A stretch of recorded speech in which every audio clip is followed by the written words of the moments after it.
Salut à tous, bienvenue dans cette nouvelle vidéo. On va vous parler de zofoot.com. Zofoot.com, moins 10% avec le code promo Sacha10. Moins 10% avec le code promo Sacha10. Et en plus, une offre promotionnelle exceptionnelle jusqu'au 2 avril. Foncez-y, c'est exceptionnel. Et en plus de ça, nouvelle rubrique. Vous allez voir ça défiler sur votre écran. Nouvelle rubrique de basket Nike, Air Jordan, Nike Air Force et beaucoup d'autres Nike, de chaussures de qualité exceptionnelle à des prix défiance toute concurrence. Tous les nouveaux maillots de l'Euro 2024 sont disponibles. L'Euro 2024 qui commence dans quelques jours. Le maillot de l'équipe de France qui coûte 180 € à Nike est disponible à un prix très réduit. En plus de ça, avec les moins 10%, ce sera presque gratuit. Et cette offre promotionnelle, pour toute commande à partir de 59 €, vous obtiendrez un maillot offert. Pour toute commande à partir de 99 €, vous obtiendrez 2 maillots offerts. Plus livraison gratuite express. Livraison en moins de 2 semaines. Pour toute commande à partir de 159 €, vous obtiendrez 3 maillots offerts. Plus livraison gratuite express. Et pour tout montant, pour toute commande à partir de 199 €, vous obtiendrez 4 maillots offerts. 4 maillots offerts. Plus livraison gratuite. Et regardez ce qui vient d'arriver. Regardez ce qui vient d'arriver. Regardez ce qui vient d'arriver. Les nouveaux maillots de l'Euro 2024 de l'équipe de France. Il n'y a pas que les maillots 2024 de l'équipe de France. Il y a le maillot de l'Angleterre, de l'Italie, de l'Espagne, du Portugal, que vous pouvez floquer du choix que vous voulez. Regardez ce maillot. 150 € à Nike. 150 € à Nike. Et regardez le prix. Regardez le prix sur le site. Et en plus, moins 10% avec le code promo Sacha. Regardez-moi cette qualité. Regardez-moi. Vous pouvez en avoir 8 pour le prix d'un. Allez vous ruiner à Nike. Allez vous ruiner à Nike. Qu'est-ce que vous voulez que je vous dise? Regardez cette qualité. Vous voulez voir la qualité? Regardez-là la qualité. Regardez ce maillot exceptionnel. Regardez-le. 26 € moins 10%. C'est cadeau. C'est complètement cadeau. C'est le maillot domicile de l'équipe de France. Il est exceptionnel. Il est vraiment magnifique. Regardez, la qualité est exceptionnelle. Honnêtement, il n'y a rien à redire. Il y a toutes les tailles.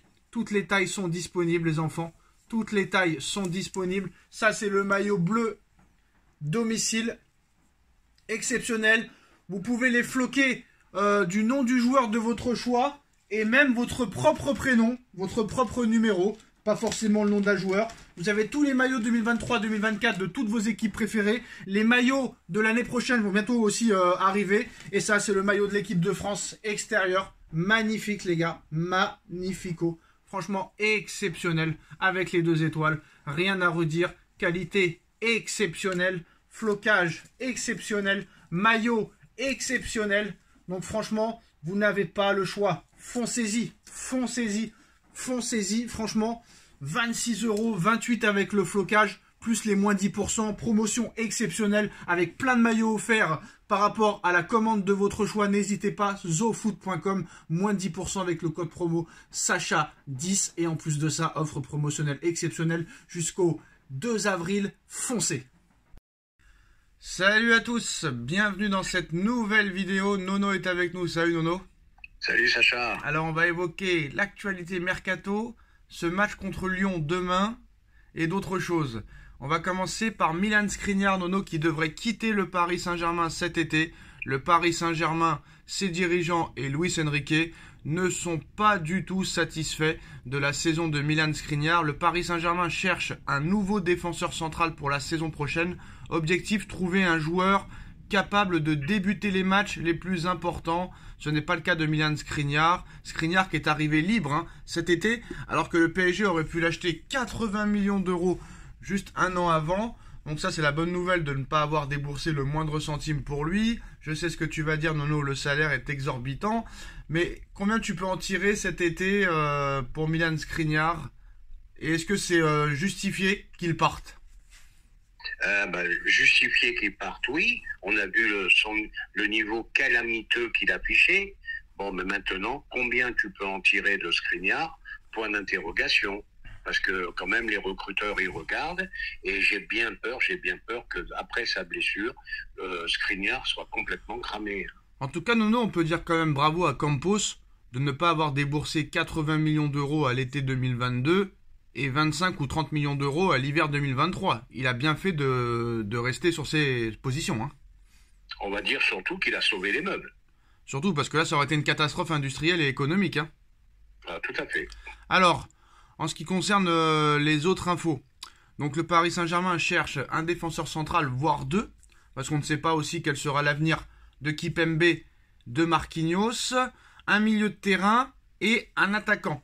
En ce qui concerne l'attaquant, Nono, les dirigeants du Bayer Leverkusen ont fixé le prix de Florian Wirtz. Florian Wirtz, révélation cette saison du côté du Bayer Leverkusen. Le Bayer Leverkusen fait une saison exceptionnelle avec Monsieur Alonso. Et plusieurs pépites sont sorties comme Frimpong, Boniface et Florian Wirtz. Officiellement champion d'Allemagne depuis la semaine dernière, le Bayer Leverkusen a surfé sur son titre national pour se qualifier pour les demi-finales d'Europa League. Et forcément, avec une telle saison, plusieurs joueurs sont susceptibles de partir. Et les dirigeants de Leverkusen devront recevoir des offres plutôt juteuses en ce qui concerne Florian Wirtz, Frimpong, Boniface, Grimaldo et compagnie. Dans une interview à Radio Marca, le directeur général de Leverkusen, Fernando Caro, a évoqué le prix de son joueur, de Florian Wirtz. Dans le monde du football, on ne peut pas dire qu'on ne vend jamais quelqu'un, mais je ne vendrai pas Wirtz pour moins de 150 millions d'euros. Alors Nono, 150 millions d'euros, donc s'il dit ça, ça veut dire qu'il n'est pas fermé à une vente de Florian Wirtz cet été. 150 millions d'euros, c'est un peu le même prix que les Raphaël Leao, que les Rashford, que les Osimhen, sachant que c'est la révélation quand même cette année du Bayer Leverkusen, très jeune, 21 ans, milieu de terrain exemplaire, 22 buts, 18 passes décisifs cette saison, 44 matchs d'invincibilité, ça se poursuit, hein. Champion d'Allemagne depuis maintenant la semaine dernière, peut-être potentiellement vainqueur de l'Europa League et de la Coupe d'Allemagne, l'un des favoris pour gagner l'Euro cet été, avec l'Allemagne chez lui. Nono, 150 millions d'euros, faut-il y aller les yeux fermés? Ou est-ce qu'il faut attendre un petit peu de voir ce qui va se passer en Europa League contre les grosses équipes et à l'Euro cet été pour pouvoir être sûr du niveau du joueur? Eh ben écoute, Wirtz, grosse révélation de l'année. Bon, 150, c'est le prix du marché, hein, comme tu as dit, c'est du Leao, c'est du Osimhen, voilà, c'est ces prix-là. Bon, maintenant, moi, je préférerais attendre un peu, je vais te dire pourquoi. Il faudrait quand même une année de confirmation la saison prochaine, voilà, parce que sur une année, quand même, c'est un peu rapide, mais c'est vrai que c'est la grosse révélation de la saison, et puis si vraiment le PSG le veut, ils sont capables de débourser 150, hein, et c'est une offre que ne pourra pas refuser Leverkusen. Après, Nono, on a dépensé des 90 millions pour des Ramos et des Kolo Muani qui n'avaient aucune expérience en Ligue des Champions. Hein. C'est pour ça que je te dis que c'est le prix du marché. C'est le prix du marché. Mais toi, Florian Wirtz, tu préférais ce joueur-là ou plutôt un autre joueur? Ah Wirtz, ça serait vraiment une pièce manquante au PSG. Une pièce manquante? Moitié attaquant, moitié milieu de terrain. Une pièce maîtresse, tu veux dire, non? Une pièce maîtresse, oui, le chaînon manquant, comme on dit. Et puis voilà, donc ça serait vraiment une très très très belle recrue. Bon, c'est cher, mais c'est le prix, comme je dis, c'est le prix du marché. Alors hier, Nono, tout le monde annonçait un accord officiel entre Zidane et le Bayern de Munich. C'était fait, mais on avait précisé quand même que la source pouvait ne pas être fiable à 1000%, mais comme c'était pas au sujet de Barcelone, on pouvait penser peut-être que la source était fiable. Apparemment, d'après l'équipe aujourd'hui, Zinedine Zidane préférerait rejoindre Manchester United cet été plutôt que le Bayern de Munich. Qu'est-ce que ça veut dire réellement? Ça veut dire, c'est ce que je pensais. Au Bayern, je le voyais pas du tout, parce que là, ça sera vraiment un problème d'acclimatation pour lui. L'Angleterre est quand même préférable pour lui. Voilà, Manchester United, gros club, grosse histoire. Ah, le Bayern n'a pas d'histoire? Le Bayern n'a pas d'histoire? Oui, le Bayern a une histoire, mais je sais pas, c'est... Nono, pour rappel, Nono, le Bayern a plus de Ligue des Champions que United, hein, mais bon, c'est pas grave. On est d'accord, mais ça n'empêche pas que United, c'est un grand club, et avec de très gros moyens. On sait que Zidane, il veut des transferts colossaux. Je pense que Manchester United, avec le nouveau propriétaire, a beaucoup plus de moyens que le Bayern. Donc, je serais pas surpris. Je serais pas surpris qu'il signe à Manchester United. Il y a un truc que je comprends pas dans vos déclarations à toi et aux médias. À chaque fois qu'on envoie Zidane dans un club, il nous parle de la barrière de la langue. Pourquoi ce serait un problème pour Zidane et pas pour tous les autres coachs qui ont exercé dans le monde? Pourquoi C'est lui, très simple. pourquoi lui c'est un problème alors que les clubs à Liverpool c'est pas un problème, le Guardiola en Angleterre c'est pas un problème, Luis Enrique au PSG c'est pas un problème, mais lui Zidane il lui faut 11 joueurs qui parlent sa même langue. Mais il y a que lui qui... C'est Mais pas du tout. Je comprends pas. Ben, tu me parles de Guardiola, il parle 5 langues, il parle couramment. Il parle anglais, 5 langues italien. il parle 5 langues parce qu'il est arrivé dans ces clubs-là, il a appris. Pourquoi lui, Luis Enrique, il parle pas français? Pourquoi? Est-ce que c'est un problème dans les résultats du PSG? Ah, ben, je sais pas si c'est un problème, mais de toute Non, mais est-ce que façon, c'est un problème? Est-ce que c'est un problème dans les résultats du PSG que Enrique ne parle pas français? Qui te dit qu'il parle pas français à l'entraînement? Là, ça Non, va. mais il parle pas français. Il a dit même lui-même qu'il était nul. Il a dit lui-même pendant la trêve c'est pour internationale. Pourquoi pour les autres c'est pas un problème? Un Allemand peut signer en Angleterre ou un Allemand peut signer en Italie, il y a pas de problème. Mais pourquoi Zidane lui il faut absolument qu'il parle la même langue que les joueurs? Pourquoi lui et pas les autres? Ah, ben, quand tout le vestiaire parle anglais, il est quand même préférable que tu parles la langue du vestiaire, hein. Qu'est-ce que t'en sais qu'il y a que des Anglais? Est-ce qu'il y a que des Anglais dans l'équipe de Manchester United? Mais il n'y a pas que des Anglais, mais tout le monde, c'est la langue en ce moment universelle, tout le monde parle Non, mais anglais. pourquoi Zidane lui il faut qu'il ait la langue comme lui et pas les Eh autres? ben, Qu'est-ce qu'il a lui? Zidane, Qu'est-ce qu'il a? Qu'est-ce qu'il a? Zidane, il parlait bien couramment espagnol et il peut s'y Et mettre alors? à l'anglais aussi. Et alors? Et alors? De toute façon, Non, mais de toute pourquoi? façon, il y a des interprètes. Hein. Non mais voilà, mais alors pourquoi lui il faut absolument que tout le monde parle la même langue que lui? Pourquoi lui et pas un autre? Eh ben, je sais rien. Non, Tu mais me je poses comprends une pas. question. Je Tu me comprends poses pas. une question délicate. Bon déjà Neto il est pas anglais, non c'est pas Neto, comment il s'appelle? Onana pardon il est pas anglais, Dalot il est pas anglais, Casemiro il est pas anglais, Bruno Fernandes il est pas anglais, Gamacho il est pas anglais, donc c'est bon, faut arrêter à un moment donné non? Et ils sont pas français non plus. Et ils sont pas espagnols non plus? Et si c'est espagnol, il est sauvé, il parle couramment espagnol. Donc ça veut dire que Zidane est un décérébré, donc il faut un mec... Mais c'est pas un décérébré. Donc mais il faut, c'est le temps donc pour lui, d'apprendre l'anglais. comme c'est le meilleur joueur peut-être de l'histoire, il faut que tout le monde parle français ou espagnol quoi. Mais non, là, tu dévies dans le débat. Tous les grands entraîneurs aujourd'hui parlent 4-5 langues. Donc, il est préférable tout simplement de parler de la langue dans le. Mais le dans mec le il a pays déjà dans du mal à lequel- parler français, qu'est-ce qu'il va apprendre l'anglais frère? Enrique il parle même pas français, frère. Je vois pas le problème en fait. Bon, bah écoute, si tu vois qu'il n'y a pas de problème, passons à autre chose. Non mais il y a des coachs qui ont déjà entraîné des clubs en ne sachant pas parler la langue. Ah, les grands entraîneurs, ils parlent tous 3-4 langues, hein, Sacha. Ah Luis Enrique il parle 3-4 langues?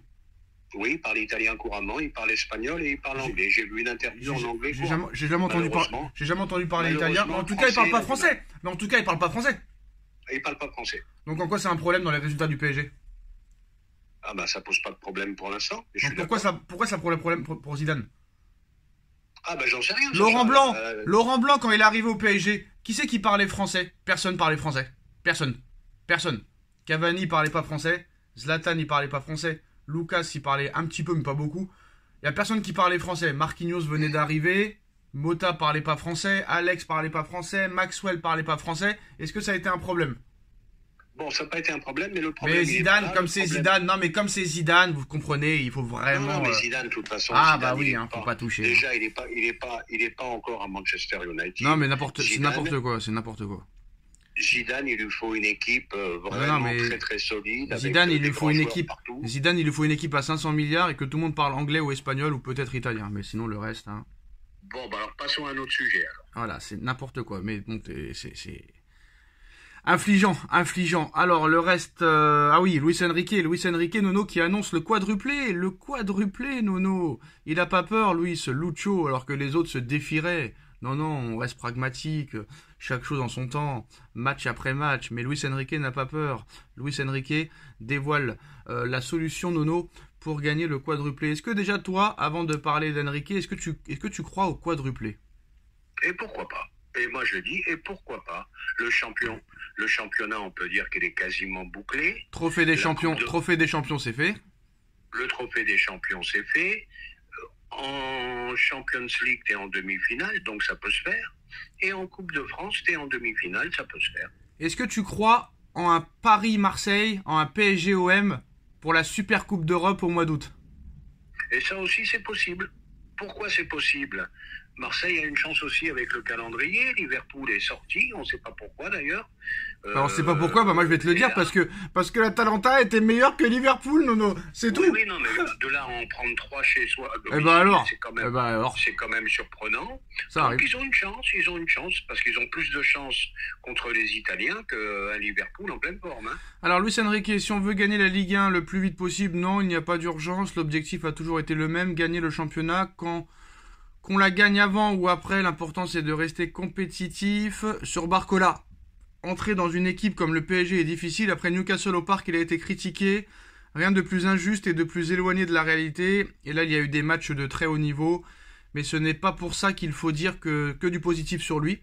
Il faut encore qu'il travaille jour après jour. Et il travaille très bien. Ça va porter ses fruits encore plus que maintenant. Le jour de ma présentation, nous avons parlé très clairement de vouloir être en lice dans tous les trophées. On est à 1 mois et demi de la fin et nous sommes toujours en lice dans toutes les compétitions. Nous sommes en train de réussir les objectifs et nous voulons les atteindre. Luis Enrique sur la demi-finale de Ligue des Champions contre le Borussia Dortmund et une possible finale contre le Real. Il faut d'abord éliminer l'équipe qui a été première de notre groupe en phase de poule. Vous vous rappelez de ce groupe de la mort, Dortmund et nous sommes qualifiés. Il va y avoir cette demi-finale très difficile. Dortmund a la même envie d'arriver en finale que nous. Et si on arrive en finale, là je répondrai à votre question. Donc il brûle pas les étapes, c'est très très bien. Les succès actuels sont-ils une revanche personnelle contre tous ceux qui a été dit contre moi? Cela fait plus de 10 ans que je suis un entraîneur. On m'a attaqué, critiqué et j'aime bien continuer. Les chiens peuvent aboyer. Nous continuerons notre course. Donc ça c'est un petit clash envers les médias, je pense. Non. Ah ben, un petit clash envers les médias, et puis ça veut dire ce que ça veut dire, qu'il mourra avec ses idées, il fera toujours ce qu'il a envie de faire. Voilà, je l'avais dit en début de saison, Enrique, tu ne marches pas dessus comme ça. Nono, j'ai un rêve. J'ai fait un rêve, Nono. Oui. J'ai fait un rêve. Que le PSG passe Dortmund, hein. Que le PSG affronte le Real en finale, et que c'est Barcola qui donne la victoire au PSG en Ligue des Champions, et que quand Barcola marque, il enlève son maillot et il a un petit mot pour Monsieur Riolo. C'est mon rêve. C'est mon rêve. Bah là, ça... Il se met dans les bras d'Enrique, Nono, et il sort le t-shirt Riolo fuck ou un truc comme ça. Mais non, faudrait qu'il lève le maillot, puis que sur le t-shirt qui est en dessous, qu'il marque Bambi, pour faire un petit ouais, bravo. Qu'il fasse un petit bonjour à Monsieur Riolo, qui s'est ridiculisé cette semaine. Voilà. Le joueur qu'il a assassiné, Barcola Bambi, ben, il fait un super match. Le Marseillais qu'il assassine, il marque le but. Par contre, Nono. Sur Riolo, sur Barcola, il a été très dur. Sur Enrique, il est très dur. Par contre, attends-toi à des critiques incroyables s'ils sont nuls en demi-finale et qu'on se fait éliminer. Hein. Là, je peux te dire qu'il va se régaler. Mais bien sûr, c'est le roi du retournement de veste. Voilà. C'est le roi du retournement de veste. Par contre, Nono, c'est pas pour le défendre, mais c'est vrai que l'attaquant de Marseille, pour avoir vu le match, il est vraiment nul, le Camerounais là. Il a marqué. Non, mais il est vraiment nul. Non, mais je te le dis, il est vraiment nul. Il pèse 500 kilos. Je te dis qu'il manque de respect. D'accord, mais c'est quand même c'est quand même le cousin. Comme il a fait à Neymar. C'est le cousin. Cette année, c'est non, mais Neymar c'était mérité. Verratti c'était mérité. Mais le problème avec Neymar et Verratti, la différence entre Neymar, Verratti et Barcola, c'est que Neymar et Verratti, il a commencé à les critiquer au bout de 2-3 ans au Paris Saint-Germain. Barcola, il l'a critiqué dès son arrivée, Nono. Donc il a même pas eu le temps, le gars. Il a même pas eu sa chance de prouver quelque chose, tu vois ou pas? Bah oui, mais moi, c'est ça le problème. Un guignol pour moi, de toute façon, voilà. C'est un guignol. Voilà. Par contre, sur l'attaquant de Marseille, c'est le cousin à Francis Ngannou, hein, Nono. Hein. On va pas se mentir. Oui, c'est possible. Mais c'est pas une raison pour assassiner les gens sans arrêt. Tu dis il est mauvais, point final. Voilà, t'as pas besoin d'en rajouter des 1000 et des 100. Surtout qu'il y en a d'autres mauvais. Tu dis que quand le mec il se permet de dire Barcola c'est un joueur de Youth League, bah, faut arrêter les conneries, quoi. Faut arrêter. Bah, tant mieux, peut-être ça a apporté du bon à Barcola, tout ça, hein. Va savoir. Oh, je sais même pas s'ils l'écoutent, je te dis la vérité. Oh, s'ils écoutent, t'inquiète pas, ils écoutent tout, hein. T'inquiète pas, ils écoutent tout, Nono. Moi, je te le dis, ils écoutent tout. Donc, voilà, c'est les infos du jour. Dites-nous en commentaire ce que vous en pensez. Demain, PSG Lyon. On se donne rendez-vous pour le débrief. On like, on partage, on commente, on s'abonne. On se retrouve très vite pour une nouvelle vidéo. Merci Nono, merci à tous. Tchuss. Merci Sacha.